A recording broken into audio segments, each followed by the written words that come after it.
The tragic story of the 10 Kuki-Hamar martyrs in Jiribam, a call for justice and peace. In the hills and valleys of Manipur, the ongoing conflict between the Kuki communities and Meitei groups has resulted in unspeakable violence and loss of life. Among the many tragic incidents that have marked this crisis, the killing of 10 Kuki-Hamar volunteers in Jiribam stands out. This is not just a tale of innocent lives lost, but also a broader reflection of the complex and painful situation faced by the Kuki people in the region. 1. The Kuki-Hamar volunteers, not in conflict with the Central Reserve Police Force. The 10 Kuki-Hamar volunteers who tragically lost their lives were not involved in any direct conflict with the Central Reserve Police Force, CRPF, personnel deployed in the region. These volunteers, part of a civilian volunteer group, were focused solely on ensuring the safety and well-being of their communities amidst rising tensions in the area. They had no enmity with the CRPF, whose primary task was to maintain peace and order, especially in areas like Jiribam, where inter-community tensions were escalating. The volunteers were engaged in their mission of self-defense and peacekeeping within their own communities when the tragic incident occurred. They were not, at any point, involved in any violence or direct confrontation with the CRPF. The fact that these men were targeted raises serious questions about the role of the Central Forces in the region.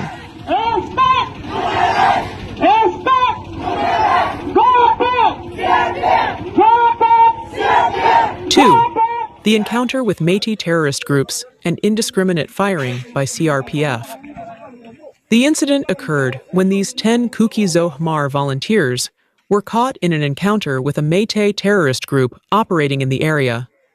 While the Kuki volunteers were trying to defend their people from the violent actions of the armed Meitei group, they were suddenly ambushed. During the engagement, the volunteers were not only targeted by the Meitei militants, but also subjected to indiscriminate firing from the back, which came from the direction of the Central Reserve Police Force, CRPF. This indiscriminate firing from the CRPF personnel not only caught the Kuki volunteers off guard, but also led to their deaths. The CRPF, instead of protecting the civilian volunteers, was complicit in their killing by firing without proper identification of the threat. The tragic nature of this incident has left the Kuki people in shock and disbelief, as their hopes for protection from the Central Forces were dashed. 3. The nationwide strike, a response to the killings. In the wake of this incident, the Kuki communities across the country were struck with grief, outrage, and anger. A nationwide strike was called as a form of protest against the killings. The Kuki people, particularly in Manipur and beyond, were demanding justice for the loss of their volunteers. This strike was not just a protest against the violence, but also a call for accountability and change in the way security forces engage with ethnic communities in conflict zones.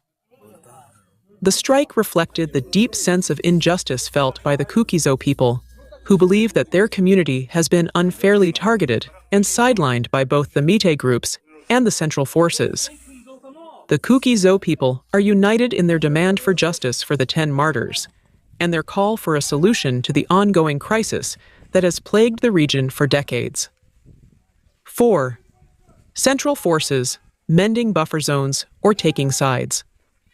The role of the Central Forces in the ongoing conflict in Manipur, and specifically in Jiribam, has been a matter of great concern.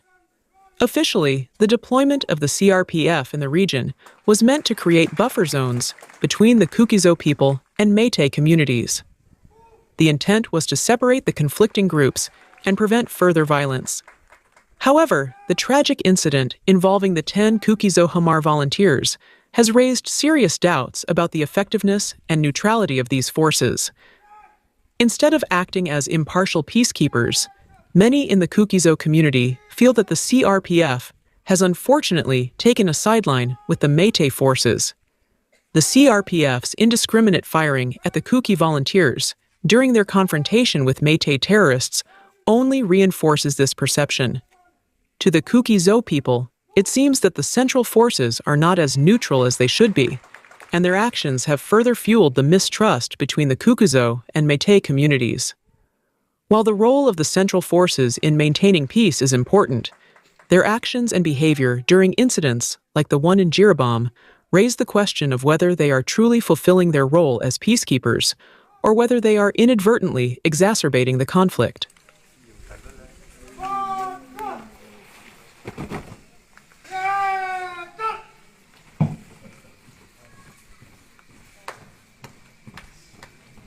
Five, the call for a lasting solution. Kuki separate administration.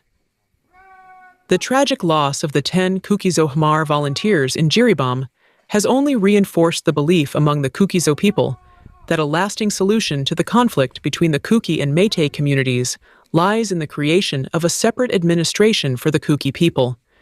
For many in the Kuki community, the answer to the violence, insecurity, and ongoing tensions is the establishment of a union territory for the Kuki-Zo people, with a legislative body that can address their unique concerns.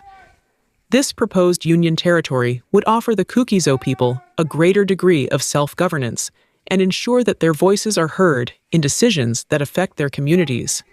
It would also allow the Kuki-Zo people to protect their lands, culture, and way of life from the growing threat of Métis expansionism and marginalization. By granting the Kuki-Zo people a separate administration, the Indian government would be acknowledging the distinct identity and rights of the Kuki-Zo community. It would also create a framework for long-term peace and stability in Manipur, where all communities, including the Métis, Kuki, and others, can coexist harmoniously with respect for each other's autonomy and rights. Conclusion: a call for justice and peace.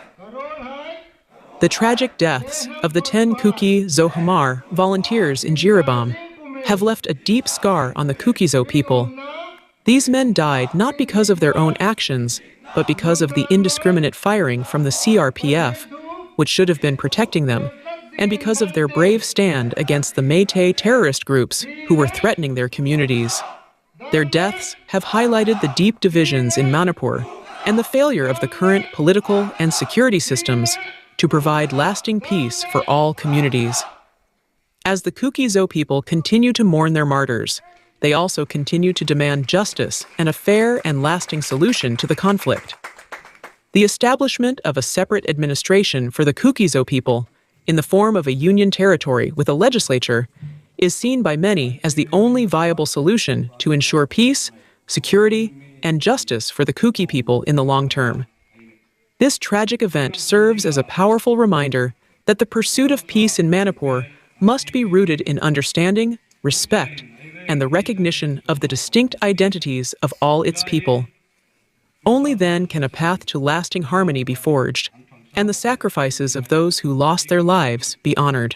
Subscribe to Zalingam Media for more updates on the situation in Manipur and the Kuki-Zo people's struggle for justice and peace.